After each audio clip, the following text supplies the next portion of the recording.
escuchado en la monición, pues nuestra vida cristiana, nuestra vida de fe está marcada por esa compañía de la Santísima Trinidad. En cualquier reunión que nosotros hacemos, siempre la comenzamos como el nombre del Padre, del Hijo y del Espíritu Santo. ¿Sí? Cuando va a comenzar el partido, los futbolistas también encomiendan a Dios.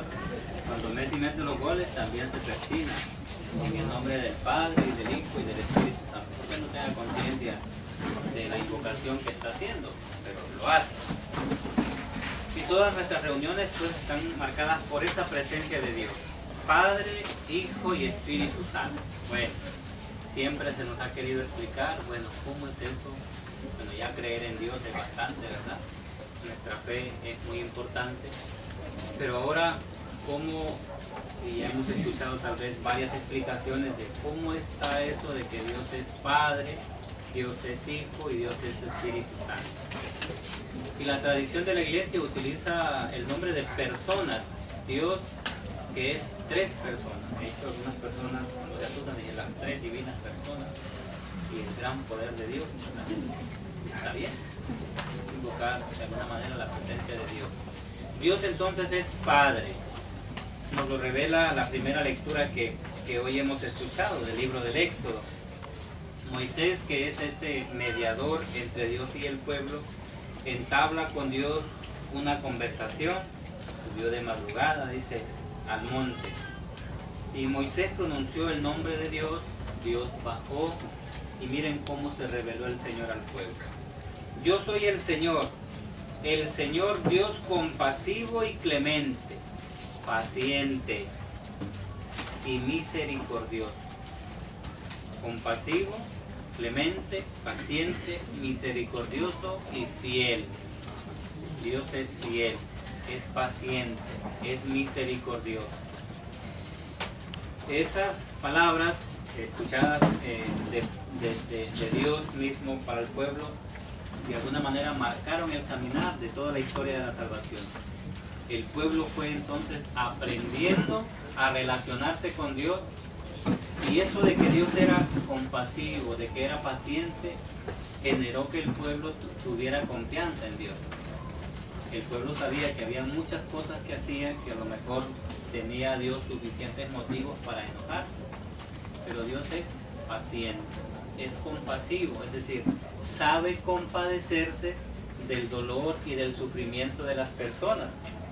Algunas personas podrían pensar que viven tantas situaciones en la vida en las que a lo mejor experimentan que Dios no está con ellos, pero Dios siempre está con nosotros. Dios camina con su pueblo, es compasivo, es misericordioso y sobre todo es fiel. Cumple sus promesas, está con nosotros, nos ha prometido también Jesús todos los días hasta el final del mundo. ¿Quién es el Padre entonces? El Creador.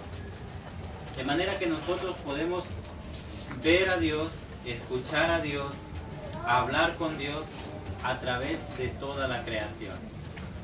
Las plantas, la naturaleza, los ríos, todo nos habla de Dios, porque es obra de sus manos todo lo que ven nuestros ojos. Dios es el Creador. El Hijo de Dios, el Hijo de Dios, que ya sabemos se encarnó en el seno virginal de María Virgen. Bueno, la definición sencilla que le hemos dado a Dios siempre es que Dios es ¿qué? Amor.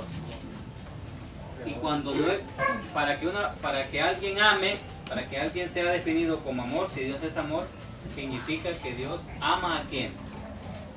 ¿A quién ama Dios? A la humanidad. Y cuando no existía la humanidad, ¿a quién amaba Dios? A la creación. Y cuando no existía la creación, porque Dios siempre dice que comenzó a existir hace unos millones de años, ¿a quién amaba entonces? Al Hijo. Amaba al Hijo. Porque como dice la palabra, el verbo ya existía desde antes.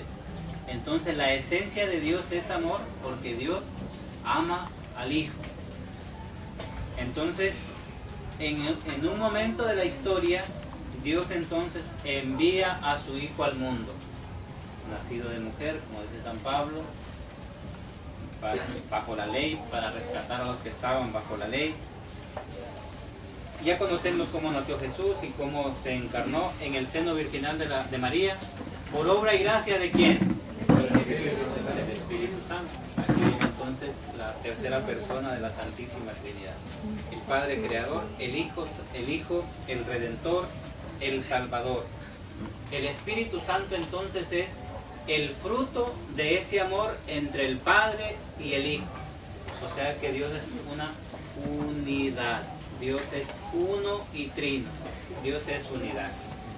Bueno, si Dios es unidad, significa que los cristianos tenemos que vivir unidos y tenemos que dar testimonio de eso, de unidad, en medio de la diversidad de caracteres, diversidad de ideologías, de pensamientos. En medio de todas esas cosas hay que estar unidos. Y la mejor predicación que le podemos dar al mundo es la unidad. Bueno, aquí la unidad ya sabemos, los hermanos, si se llaman así, imagínense cómo no van a estar unidos. Elocuentemente, ¿verdad? Ellos están unidos, ya desde el nombre. Bueno, para todos creo que es un desafío. ¿A dónde más? Y sobre todo es fundamental la unidad en la familia. Esa unidad del Padre, del Hijo y del Espíritu Santo tiene que ser trasladada y vivida sobre todo en la familia. Los hijos de un matrimonio son el fruto del amor de la mamá y del papá.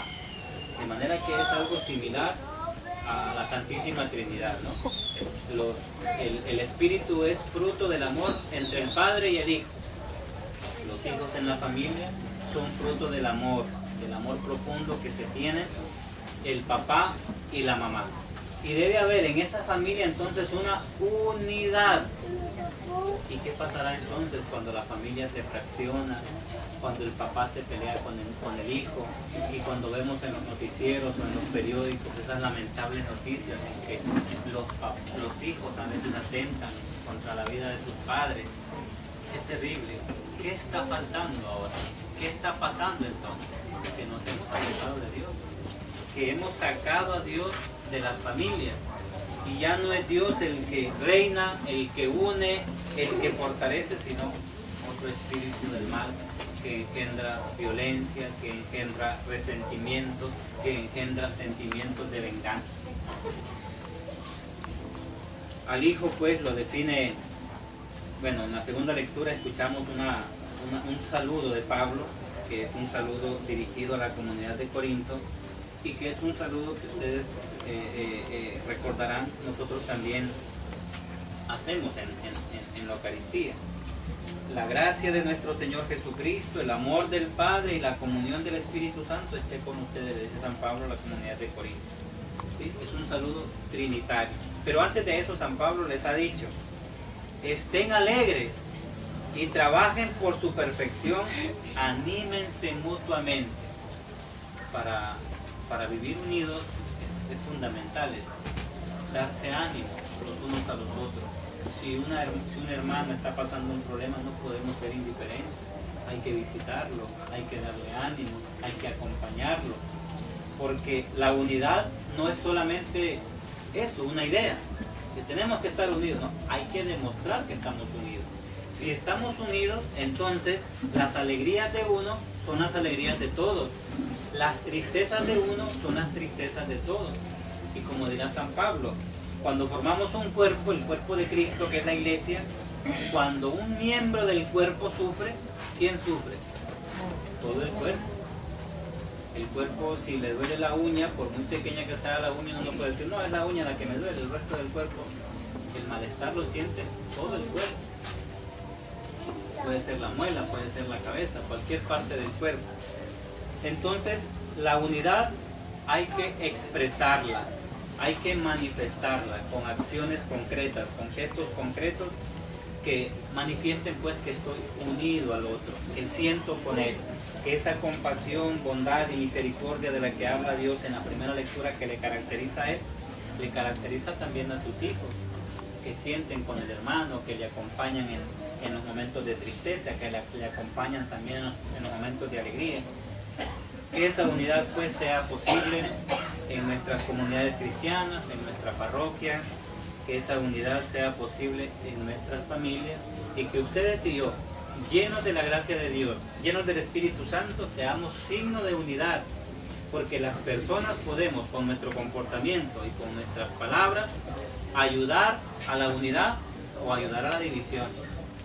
Cuando uno se encarga de llevar y traer, cuando uno se encarga de meter cizaña, cuando uno se encarga de sembrar resentimientos en las personas, uno causa división.